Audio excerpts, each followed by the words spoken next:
Atos no capítulo 4. Eu falei 5, né? É 4. 4, a partir do verso 36. Como hoje é o domingo de primícias, então nós estaremos falando sobre alguém que é um exemplo na dedicação da casa de Deus, ou para com o povo de Deus na sua época, né? E é muito importante nós aprendermos com o exemplo desse homem. O tema da mensagem é Barnabé, homem bom e piedoso. Atos no capítulo 4, verso 36 e 37, diz assim o texto: José, a quem os apóstolos deram o sobrenome de Barnabé, que quer dizer filho da exortação, levita natural de Chipre, como tivesse um campo, vendendo-o, trouxe o preço e o depositou aos pés dos apóstolos. Senhor, muito obrigado por esta noite. Te agradecemos, ó Pai, pelos cânticos que foram apresentados aqui, ó Deus, desde o hino da harpa que cantamos, ó Pai, na abertura do culto, passando, Senhor Deus, pelo cântico apresentado pelas tuas filhas, ó Deus, pelos dois cânticos que cantamos no louvor. Pai, o Senhor sabe da nossa limitação, mas nós temos orado aqui neste lugar, pedindo ao Senhor que o Senhor esteja trazendo, ó Deus, como o Senhor já começou a fazer. Ó Deus, já saímos do playback, passamos, Pai Santo, pelos instrumentos, mas nós continuamos a clamar ao Senhor. Que o Senhor esteja enviando pessoas para contribuir conosco neste lugar.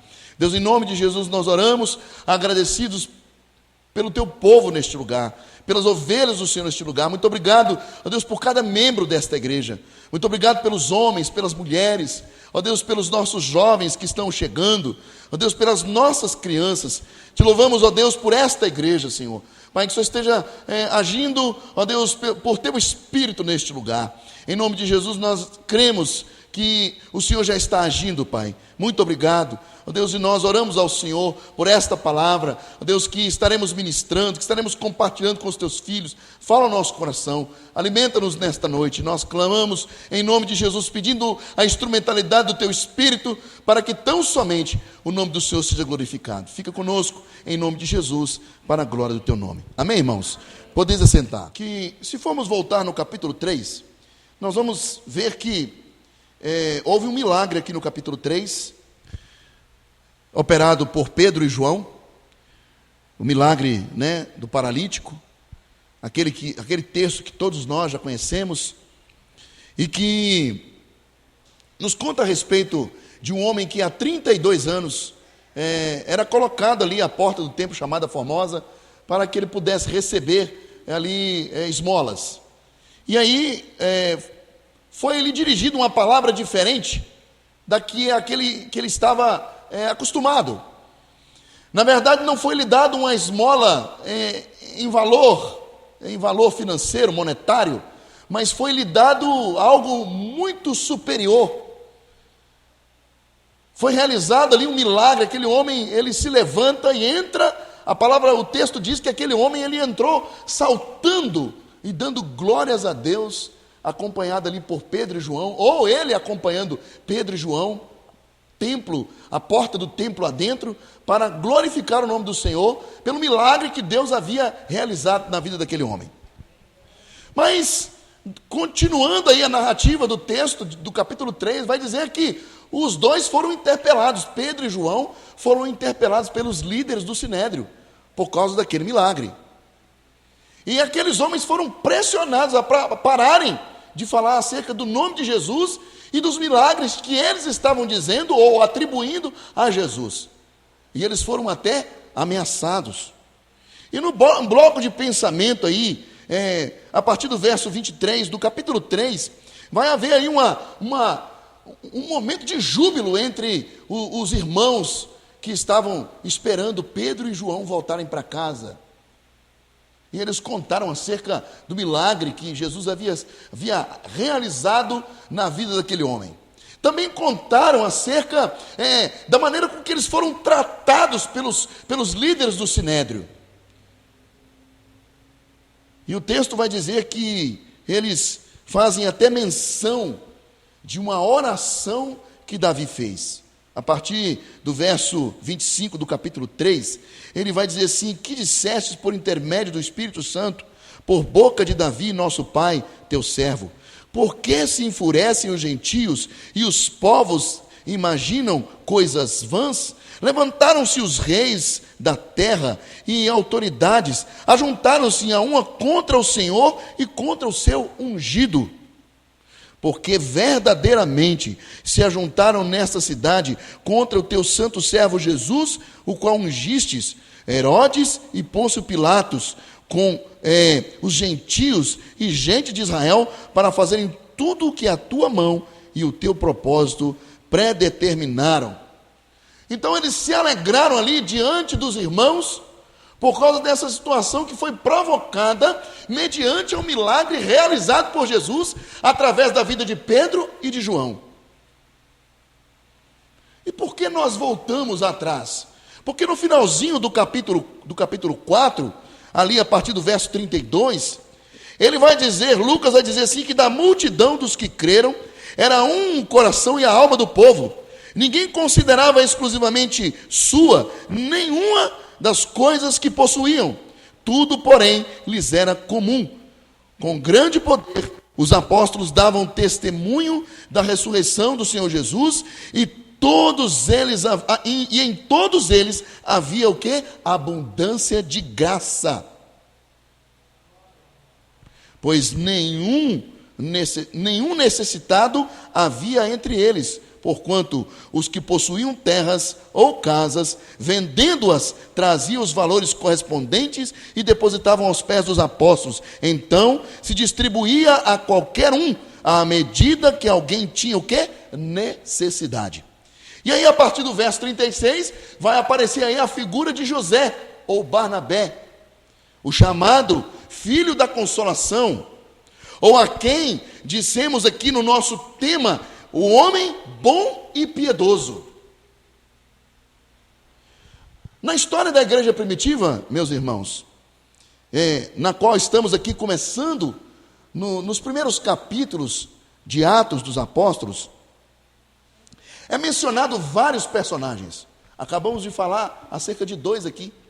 Além de Barnabé, falamos de quem? De Pedro e de João. O próprio Lucas, que escreve esse texto, também é um personagem que ajudou a construir a história da igreja primitiva daquela época. E que tiveram um grande destaque na igreja recém-inaugurada. Dentre estes, o historiador, o médico, o evangelista Lucas, ele vai mencionar este homem aqui, José, a quem os apóstolos deram o quê? O sobrenome de Barnabé. Lucas vai mencioná-lo aqui. E esta noite, meus irmãos, eu gostaria de que tomássemos algum tempo para examinar a vida de um cristão este que merece, não por ele mesmo, mas por aquilo que Deus fez através da vida dele, e também da disposição e disponibilidade que aquele homem se apresentou diante de Deus e diante das necessidades da obra de Deus daquela época. Ele vai ter aí o título de cristão extraordinário. Barnabé, o filho da consolação. É diante deste homem que nós estamos aqui nesta noite. Mas o que torna este homem tão extraordinário? O que o torna, ou o que o tornou tão extraordinário? Mesmo em face a um período tão relativo ou relativamente curto de sua vida registrada nas Escrituras, porque essa é uma película, uma minúscula película acerca de Barnabé e do que ele fez.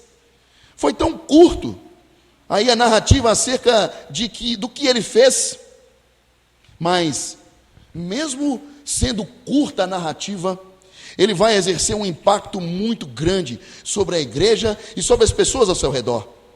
E ele vai entrar em cena justamente aqui em Atos, no capítulo 4, verso 36, e vai sair de cena lá no capítulo 15, no versículo 39, quando Lucas ele vai registrar que houve entre eles quem? Paulo e Barnabé, tal desavença que vieram a separar-se, e então Barnabé, levando consigo a Marcos, navegou para Chipre. Quando Paulo começa a sua segunda viagem missionária, eles se separam. Esse é o ponto de referência. Quando eles se separaram? E por que se separaram? Houve uma desavença, porque Marcos anteriormente havia abandonado os dois na primeira viagem. E quando foi para a segunda viagem, Barnabé queria levar Marcos. E Paulo não concordou com isso. E por causa dessa discordância, houve uma desavença entre Paulo e Barnabé. E por causa dessa desavença, eles se separaram, preferindo Paulo viajar com Silas e Barnabé levando Marcos para Chipre. Essa foi a última vez na palavra, no texto de Atos, que se mencionou. Lucas vai mencionar, né? É a última vez que Lucas vai mencionar. Mas durante esses poucos anos que foram registrados em tão poucos versículos, nós precisamos, queridos, agradecer a Deus pelo impacto tremendo que Barnabé vai provocar na igreja de então, na igreja daquela época.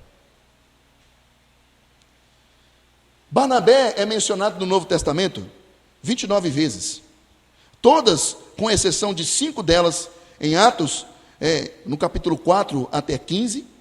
As outras cinco vezes lidam com o seu relacionamento com Paulo em suas epístolas. 1 Coríntios, no capítulo 9, verso 6, Paulo vai dizer assim: ou somente eu e Barnabé não temos direito de deixar de trabalhar. Qual era o contexto aqui? O contexto era que Paulo estava cobrando dos irmãos que houvesse ali direito da parte deles de serem sustentados pela obra de Deus. Quer dizer que é só os outros que podem parar de trabalhar? Eu e Barnabé não? Então, Paulo cita Barnabé aqui na sua primeira carta aos Coríntios, no capítulo 9, verso 6. Inclusive, nesse capítulo, Paulo também vai tratar acerca da ausência da igreja em Corinto no que diz respeito à oferta, que precisava ser levada para a Judéia. Estava acontecendo na Judéia uma crise muito grande. E Paulo e Barnabé, eles vão tomar para si a responsabilidade de levar uma oferta aos irmãos na igreja da Judéia. Uma outra vez que Paulo vai citar também Barnabé, está lá em Gálatas, no capítulo 2, verso 1. 14 anos depois, subi outra vez para Jerusalém com Barnabé, levando também a Tito. Ele subiu a Jerusalém para encontrar com os irmãos após a sua conversão. No verso 9 da mesma carta e do mesmo capítulo aí, Gálatas: e quando conheceram a graça que me foi dada, Tiago, Cefas e João, que eram reputados colunas, me estenderam a mim e a Barnabé a destra da comunhão, a fim de que nós fôssemos o quê? Para os gentios e eles para a circuncisão. Estavam ali se dividindo, né? A missão que cada um teria que fazer. Olha, eu e Barnabé estamos indo para os gentios, enquanto vocês vão para o público da circuncisão, para os judeus.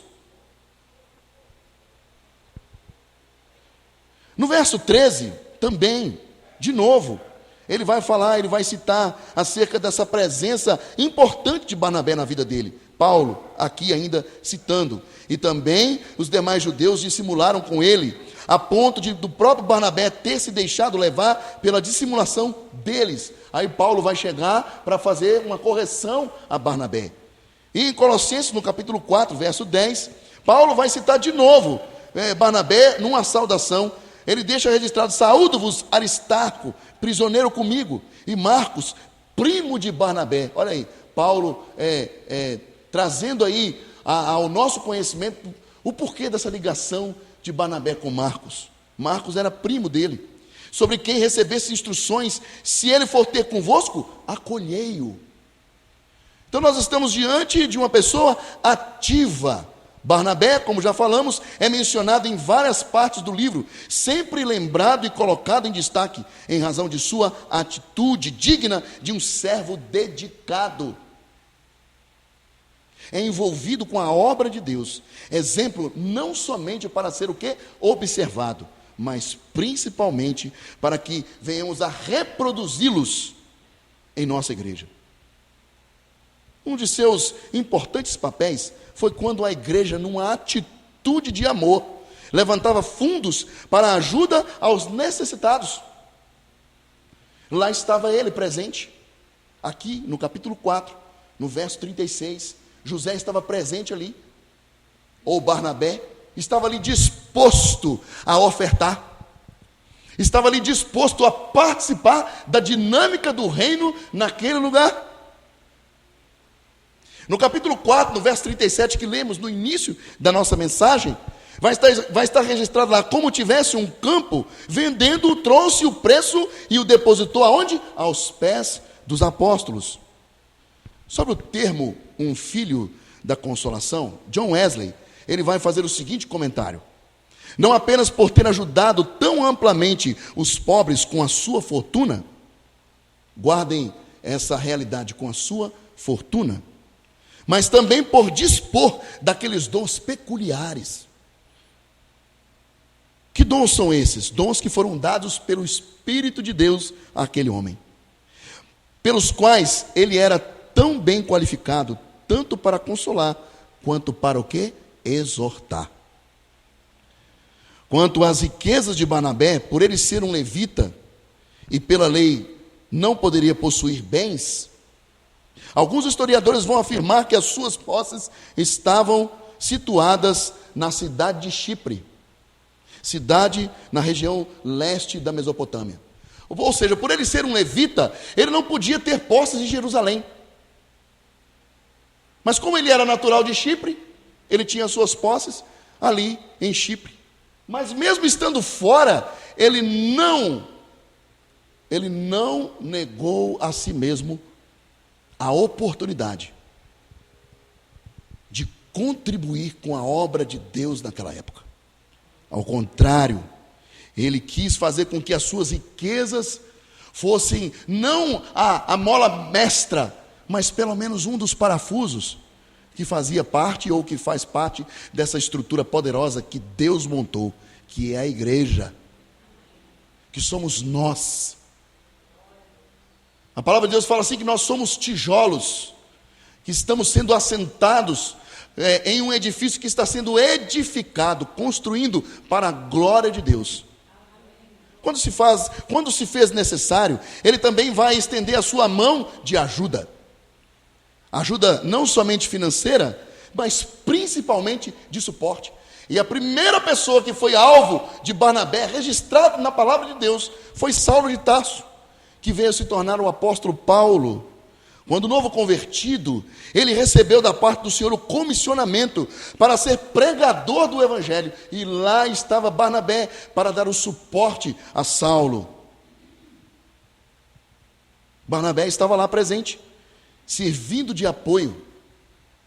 Romanos 14, o próprio apóstolo Paulo, ele vai deixar registrado lá dizendo que nós devemos o quê? Ser suporte uns para os outros. Por isso, meus irmãos, nós precisamos compreender a importância de estarmos envolvidos na dinâmica do reino de Deus, a tal ponto de que tudo aquilo que é meu precisa estar disponível para o reino de Deus. A minha casa, o meu carro, os meus dons, o meu salário, a minha vida, tudo aquilo que eu penso, tudo aquilo que eu sou, deve estar disponível para o reino de Deus. Em Atos, no capítulo 9, versos 26 e 27, Lucas vai registrar acerca do que aconteceu com Paulo e qual foi a atuação de Barnabé.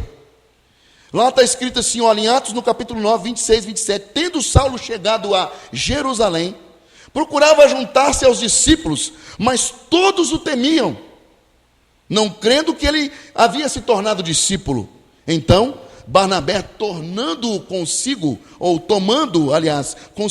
o levou à presença dos apóstolos. E lhes contou como no caminho ele vira o Senhor, e que lhes falara, e o que o Senhor lhe falara, e como em Damasco ele pregou ousadamente em nome de Jesus. Então os apóstolos estavam ali temerosos por causa de Saulo, não acreditando na conversão daquele homem que há tanto tempo perseguiu a igreja.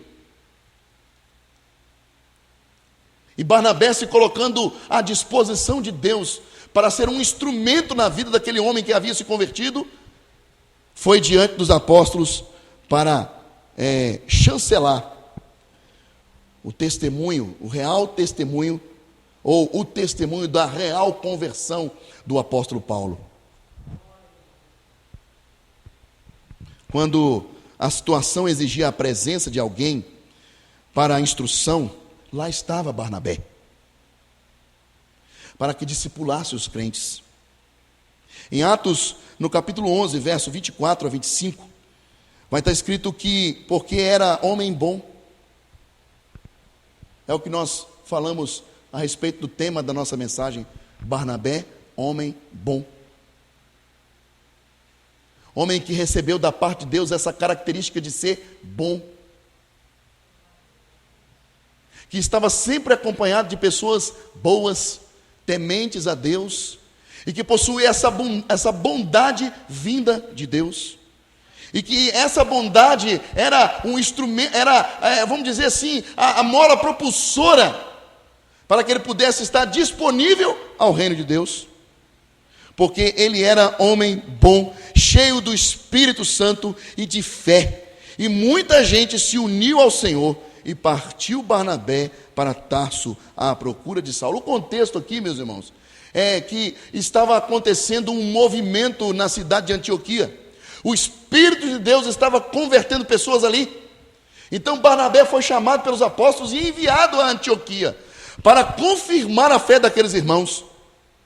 Ele foi ali para discipular aqueles irmãos. Ele foi ali para incentivar aqueles irmãos a permanecerem firmes na presença de Deus.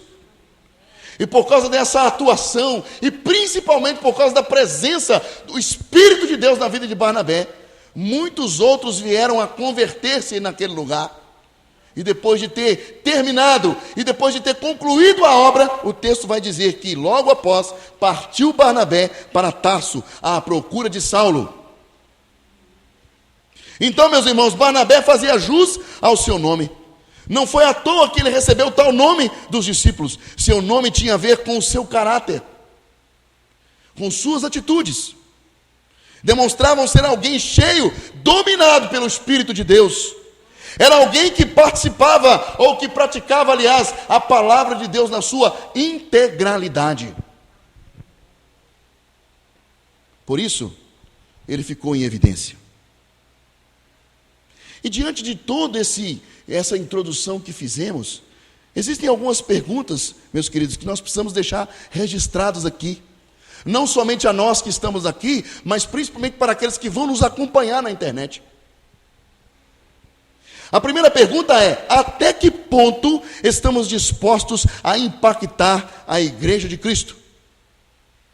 Essa é a primeira pergunta. Até que ponto estamos dispostos ou disponíveis, aliás, dispostos e disponíveis para impactar a igreja de Cristo?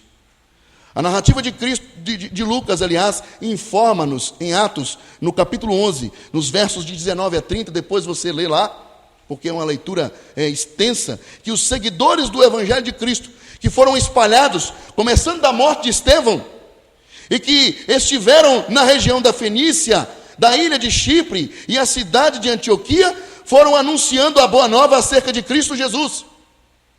Muitas pessoas creram e se converteram ao Senhor, e que, portanto, Barnabé, como já falamos, havia sido enviado para animar os irmãos a permanecerem firmes. Atos 11, 23. O texto também fala-nos sobre a presença do Espírito de Deus na vida daquele homem, resultando na conversão de almas na cidade de Antioquia. Atos capítulo 11, verso 24. Identificamos também aqui, meus irmãos, que foi nessa cidade que os seguidores de Jesus foram chamados de cristão pela primeira vez, trazendo um impacto para aquela região e para a igreja daquela época. Atos capítulo 11, verso 26. Até que ponto, meus irmãos, trazendo essa pergunta para a nossa vida, estamos dispostos e disponíveis para impactar a igreja de Cristo? Para confrontar principalmente a igreja que está precisando melhorar. Quero dizer aos irmãos que no aniversário dos varões, o Marcelo, ele deu um testemunho falando acerca de uma experiência que ele teve, uma visão que ele teve. Meus irmãos, no momento que ele contava aquela experiência, eu tenho certeza, e tomara que não, né? Os irmãos devem ter percebido eu chorando lá, igual um... Naquele momento que eu estava chorando, eu estava vendo a igreja deitada numa cama de UTI, e muitos fios ligados a ela. E anjos de Deus vinham para cuidar da igreja. A igreja não está bem. Principalmente a igreja brasileira. A igreja está vivendo na ociosidade. A igreja está dormindo o sono da indolência. E nós estamos esperando algo acontecer. Mas o que nós estamos aguardando? Será que aquilo que nós estamos aguardando, de acordo com a realidade do próprio Deus, virá atendendo às nossas expectativas, ou seremos surpreendidos por um tratamento ferrenho da parte de Deus, por causa da nossa indisposição de estar participando da dinâmica do reino? Porque muitas das vezes nós colocamos os nossos interesses em primeiro lugar e deixamos os interesses do reino de Deus para o espaço que surgir, se é que vai surgir. Então nós precisamos estar atentos a isso. A segunda pergunta é: até que ponto estamos dispostos a impactar as pessoas ao nosso redor? Certamente, Barnabé é lembrado em Atos para servir-nos de motivação e de exemplo a ser seguido, pois ele se dispôs a ser referência e também suporte, tendo como exemplo o acompanhamento feito ao apóstolo Paulo, que acabamos de falar aqui, e também a Marcos, porque ele poderia ter deixado Marcos ao léu, porque o próprio apóstolo Paulo o deixou ao léu.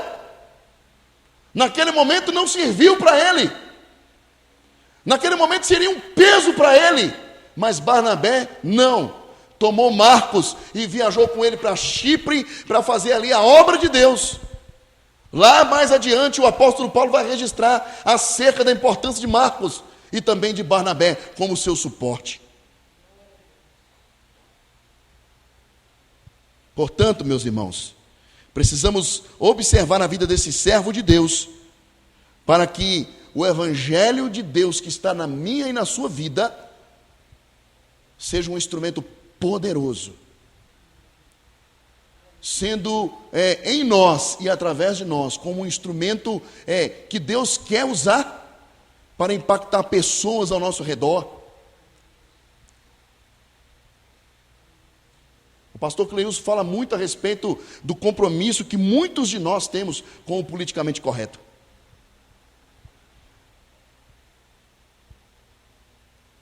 Quero dizer para os irmãos que o politicamente correto está previsto na Constituição como algo que tira do ser humano o direito de expressar o seu pensamento da maneira que ele quer expressar.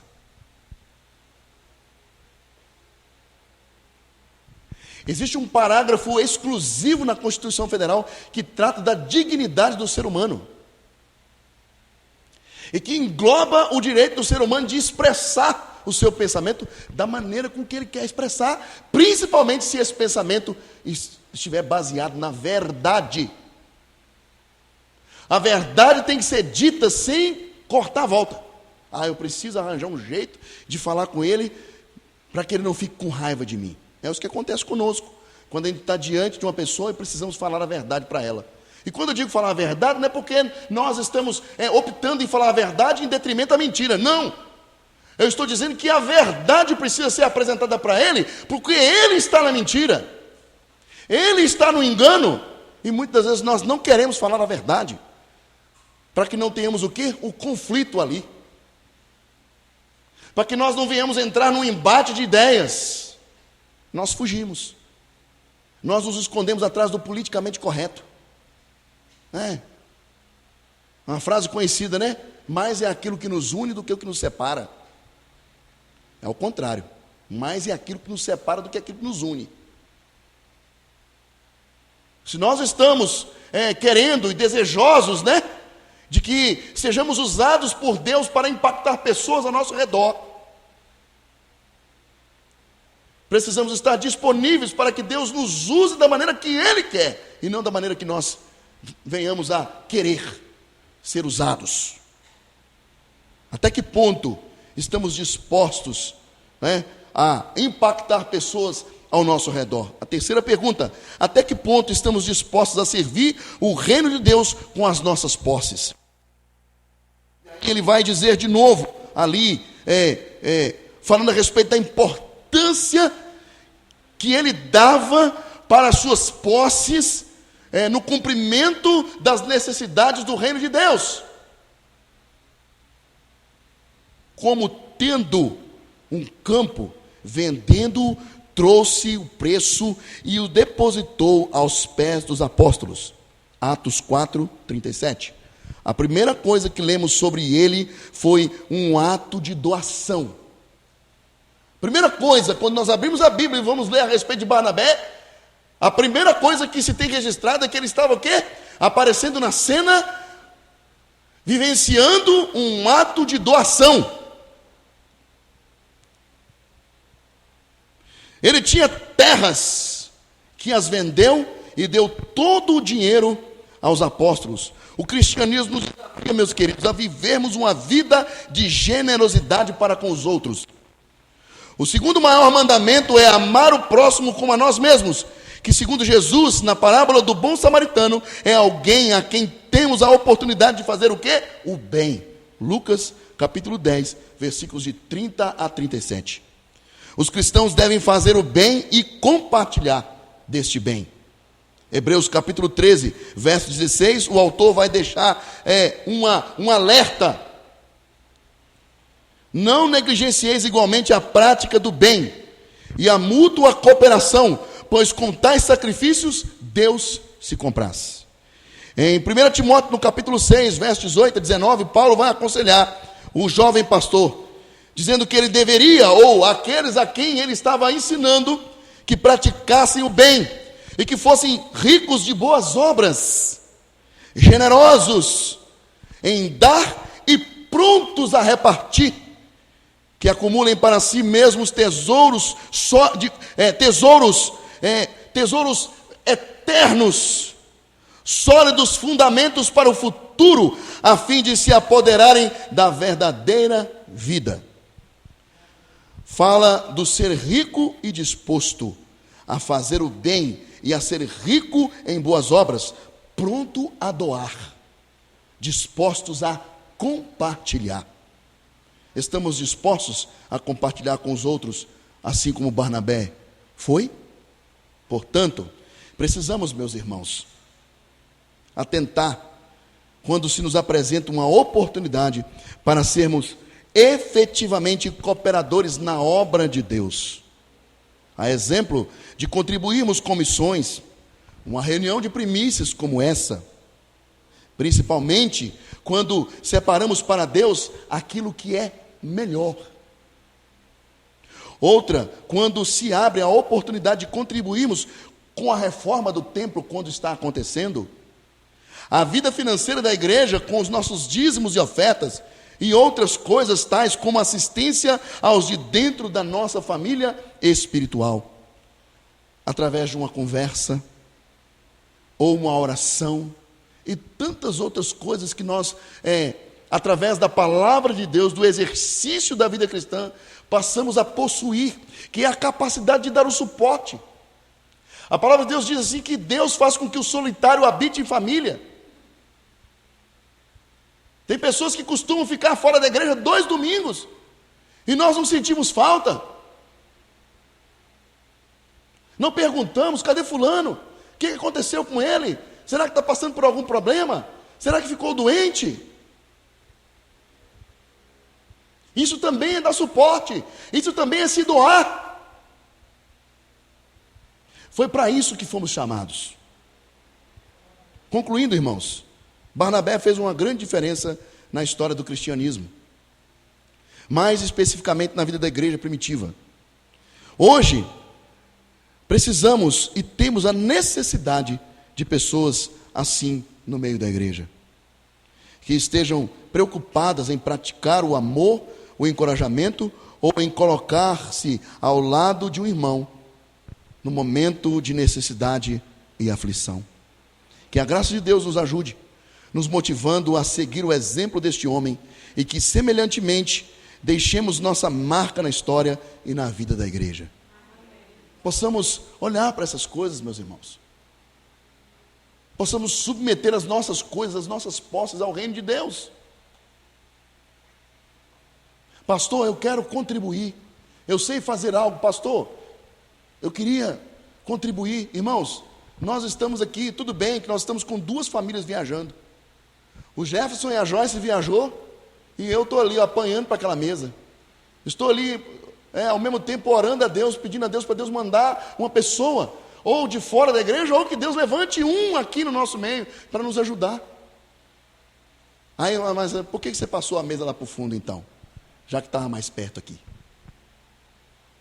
A melhor forma de equalizar um som é estar lá no fundo. Mas a gente não pode, né, botar a bola na marca do pênalti, chutar e correr para catar a bola, não é, Adriano? Então a nossa oração é para que Deus levante pessoas no meio da igreja, não somente para essa necessidade, mas também para a escala de louvor, para a escala de limpeza do templo, que o seu pastor está participando, limpando o templo aqui junto com os irmãos, pedindo a Deus para que Deus abra o coração da igreja, para participar das atividades da igreja. A Lore deu aí o testemunho, estamos vivenciando um momento maravilhoso de oração aqui, meus irmãos. Pastor Cleilson disse lá na sede, olha, Deus não derrama cachoeira de renovo em qualquer lugar e em todo momento. Quando Ele está derramando, e você está vendo que Ele está derramando, corra e vá para debaixo dessa cachoeira, e seja renovado através do Espírito de Deus. Às vezes nós somos interpelados no trabalho acerca de alguma pergunta, e nós não temos como responder, porque nos falta conhecimento. E tem hora que mesmo eu lendo a Bíblia eu não consigo compreender. Venha para o estudo, participar do estudo. Eu sinto falta da escola dominical, mas eu sei que o contexto aqui é outro, por causa de sítios e de chácaras que precisam ser cuidadas. Então nós temos um estudo aqui na quarta-feira, venha participar. Valorize as atividades da igreja que você faz parte. Ah, pastor, mas eu tenho minha casa para arrumar. Arrume sua casa. Escolha um dia lá e arrume sua casa. Mas não deixe de vir à igreja. Isso é fortificação para você, para a sua casa, para a sua vida espiritual. Eu recebi aqui o testemunho de uma senhora que falou que o marido está pensando em morte o tempo todo. Mas vai olhar, cadê? Lê a Bíblia, está na igreja, pratica aquilo que a palavra de Deus nos chama para praticar. Outra falou, pastor, eu estou sendo assediada por demônios.